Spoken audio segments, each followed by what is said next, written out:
बीते 2 दिनों से एक गजब का प्रचार अभियान छेड़ा गया था। भारतीय जनता पार्टी हाथों हाथ लपक रही थी और कांग्रेस को बदनाम करने में जुटी हुई थी। लेकिन कांग्रेस के लीगल सेल ने अब एक्शन ले लिया है। 24 घंटे का अल्टीमेटम उन तमाम लोगों को दे दिया है जो इस कारगुजारी में लगे हुए थे कि कांग्रेस को और ज्यादा कैसे बदनाम किया जाए। यूथ कांग्रेस के एआई में प्रोटेस्ट के बाद वो बवाल थमने का नाम लेता हुआ नजर नहीं आ रहा है।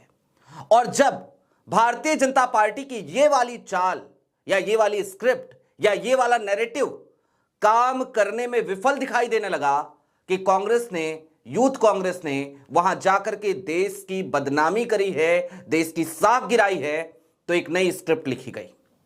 कई इन्फ्लुएंसर्स, सोशल मीडिया इन्फ्लुएंसर्स, वो अचानक से सोशल मीडिया पे आते हैं और सिर्फ आते नहीं हैं, आने के साथ ही वो लगातार कांग्रेस पे एक आरोप लगाने लगते हैं।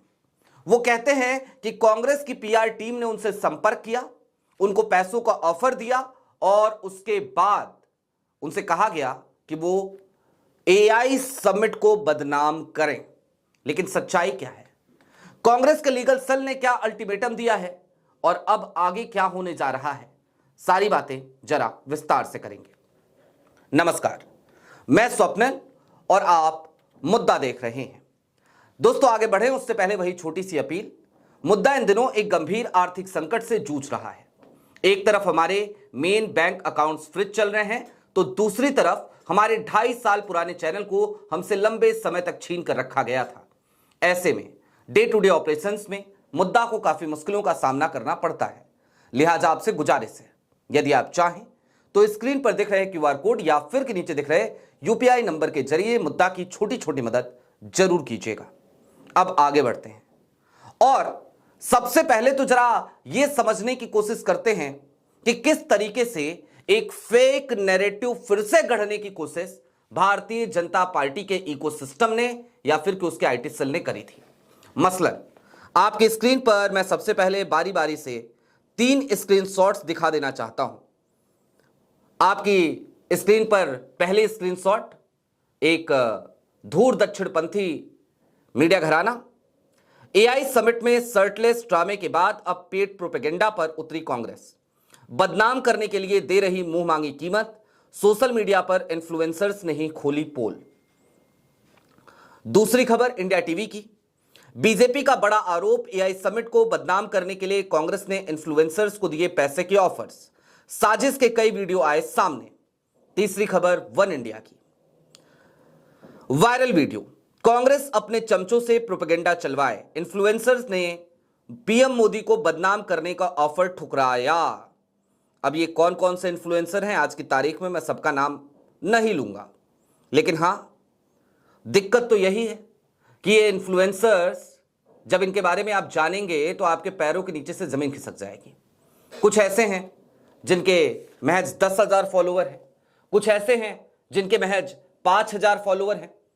लेकिन ऐसे ऐसे इन्फ्लुएंसर्स भी वीडियो बना रहे थे और उस वीडियो में एक कॉमन स्क्रीनशॉट लगा रहे थे, एक व्हाट्सएप मैसेज का, और जिस व्हाट्सएप मैसेज का स्क्रीनशॉट लगाया जा रहा था उस नंबर को ब्लर किया जा रहा था और उस मैसेज के जरिए यह बताने की कोशिश की जा रही थी कि देखिए, हमारे पास ये ऑफर आया, हमारे पास ये मैसेज आया, उसके बाद हमारे पास कॉल आई और फिर हमारी जो बातचीत हुई वो बातचीत ये हुई कि यूथ कांग्रेस ने जो प्रोटेस्ट किया उसके समर्थन में वीडियो बनाओ और एआई समिट को बदनाम करो। लेकिन भारतीय जनता पार्टी, इन्फ्लुएंसर्स की इन वीडियो के बाद भारतीय जनता पार्टी भी इस खेल में कूद पड़ी और उसके बाद सारे किए कराए पर पानी फिर गया। एक पल को तो बहुत सारे लोगों ने मान भी लिया था। कई लोगों के फोन तो मेरे पास भी आए, वो कहने लगे कि बताइए, सब तो ठीक चल रहा था, ठीक ठाक तो जमीन पर यूथ कांग्रेस के बब्बर से लड़ रहे थे, अब ये पीआर वालों को कौन सी आफत आन पड़ी थी कि इन्होंने जाकर के ऐसे इन्फ्लुएंसर से संपर्क कर लिया, उनको पैसों का ऑफर दे दिया और कहा कि भैया पैसा लो और काम कर दो, पैसा लो और मोदी जी को बदनाम कर दो। अब तो कांग्रेस ही एक्सपोज हो गई। मैंने कहा, आप इतने मासूम कैसे हो सकते हैं और आपको क्यों लगता है कि कांग्रेस इस तरीके की मासूमाना हरकतें करेगी? उसके बाद थोड़ा तह तक गया तो पता चला कि एक ही स्क्रीनशॉट है और वही इक्के दुक्के स्क्रीनशॉट कई इन्फ्लुएंसर्स के वीडियो में घूम रही है लगातार, और उसमें किसी का नंबर तो है नहीं, ना किसी का नाम बताया जा रहा है। जो नाम आ रहा है वो काल्पनिक नाम है, उस नाम का कोई वहां पे हमें नजर नहीं आता है कांग्रेस में, कांग्रेस के पीआर टीम में। तो फिर भला कैसे भरोसा किया जाए। खैर, इसके बाद लेकिन कांग्रेस के लीगल सेल ने अपने कदम बढ़ाए। हालांकि दिक्कत है, 48 घंटे बाद बढ़ाए हैं कदम, 24 घंटे बाद तो बढ़ाए ही हैं। कल की तारीख में खबर आ गई थी, कल देर शाम तक तो हर जगह आने लगी थी, ये समझ में आ गया था कि कांग्रेस क्या करेगी, लेकिन कम से कम 24 घंटे बाद फिर भी बढ़ाए हैं। कांग्रेस है भैया, इतनी लेट लतीफी तो चलती है सरकारी दफ्तर की तरह। आज भी कांग्रेस के नए वाले हेडक्वार्टर में तो मैं कभी गया नहीं, लेकिन पुराना वाला जो एआईसीसी कार्यालय था वो तो ऐसा लगता है जैसे सरकारी दफ्तर। तो उसी सरकारी अंदाज से चल रही थी कांग्रेस, लेट लतीफी, सरकारी रेल के हिसाब से, अश्विनी वैष्णव के मंत्रालय के हिसाब से। लेकिन अब देर आए भैया, दुरुस्त तो आए हैं। 24 घंटे का अल्टीमेटम इन तमाम इन्फ्लुएंसर्स को दिया गया है, जिन इन्फ्लुएंसर्स ने कांग्रेस को बदनाम करने के लिए इस तरीके की वीडियोज बनाई, इस तरीके की वीडियोज डाली। उनमें से कुछ इन्फ्लुएंसर्स ने तो हद ही पार कर दी, कांग्रेस को लेकर के ना जाने क्या क्या तक बोल दिया, कुछ ऐसी बातें भी कह दी जो इतनी अपमानजनक थी कि पूछिए मत। और ये सब कुछ क्यों किया गया, किसके इशारे पर किया गया, ये जांच का विषय है।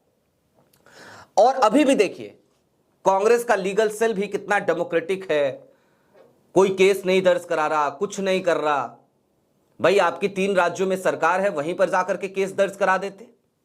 राहुल गांधी एक शब्द बोल देते हैं तो क्या होता है, तुरंत ही मानहानि का मुकदमा, एक शब्द में मानहानि का मुकदमा।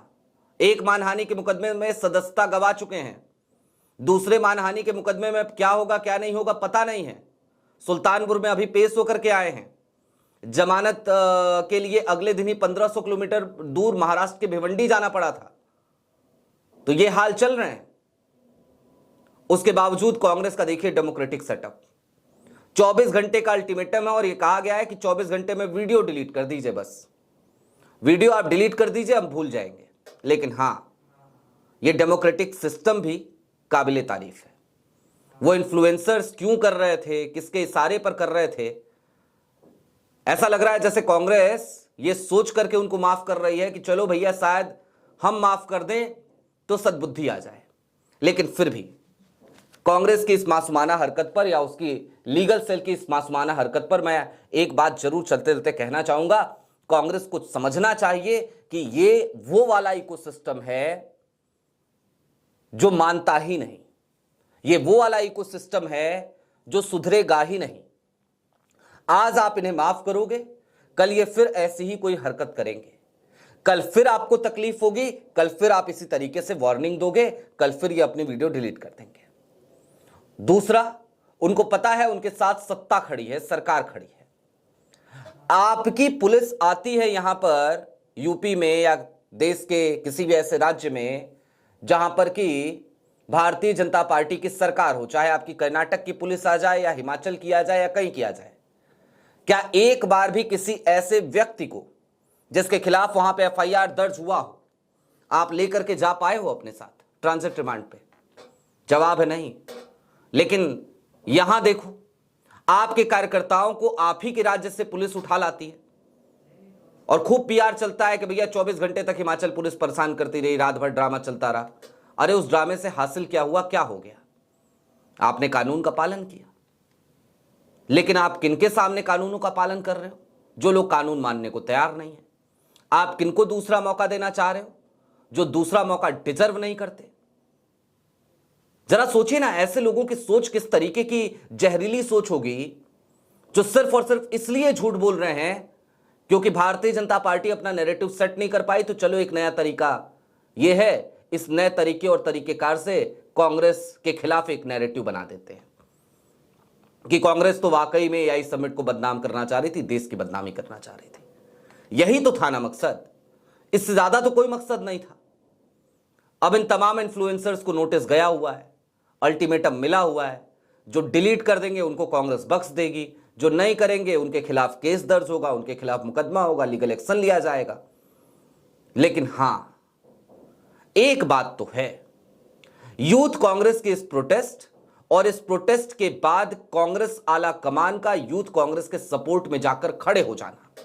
मैं डे वन से एक बात कह रहा हूं, from the first day of this protest, Congress शुरुआत में इसे डिसोन करने के मूड में थी, लेकिन कांग्रेस ने अगर डिसोन किया होता ना तो यह प्रोटेस्ट बैकफायर कर जाता। कांग्रेस सधी हुई रणनीति के तहत आगे बढ़ रही है, और जब आपका नेता खड़ा हो जाता है ना लड़ने के लिए, तो बाकी के कार्यकर्ताओं के अंदर एक अलग सा उत्साह, एक अलग सी ताकत, एक अलग सी शक्ति आ जाती है, एक अलग सी ऊर्जा रहती है। वही ऊर्जा आज कांग्रेस के देश के कोने कोने के कार्यकर्ताओं में देखने को मिल रही है, क्योंकि उनको पता है कि उनका नेता राहुल गांधी है। राहुल गांधी डर नहीं रहा है, रुक नहीं रहा है, झुक नहीं रहा है, खुलेआम कह रहा है कि एफआईआर करनी है, कर दो एफआईआर, सांसदी छीन ली है, छीन लो, लेकिन मैं आवाज उठाऊंगा। और यूथ कांग्रेस के मुद्दे पर भी जिस तरीके से राहुल ने आवाज उठाई है, वही एकमात्र वजह है कि समूची कांग्रेस जाग खड़ी हुई है। और जब पूरी कांग्रेस जाग खड़ी हुई है, तभी तो भारतीय जनता पार्टी इस तरीके की गलतियों पे गलतियां कर रही है। ये बहुत बड़ा ब्लंडर है, छोटा ब्लंडर नहीं है ये।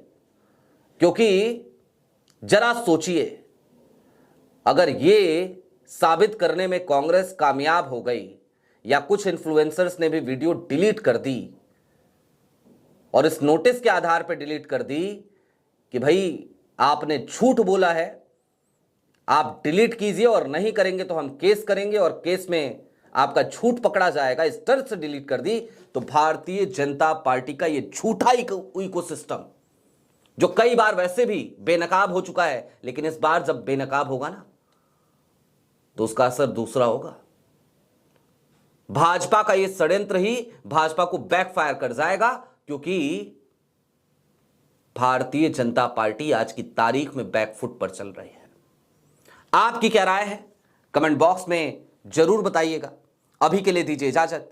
चलते चलते फिर वही अपील, चैनल पे नए हो तो सब्सक्राइब करते हुए जाइएगा, सक्षम हो तो छोटी छोटी मदद जरूर कीजिएगा। बहुत शुक्रिया।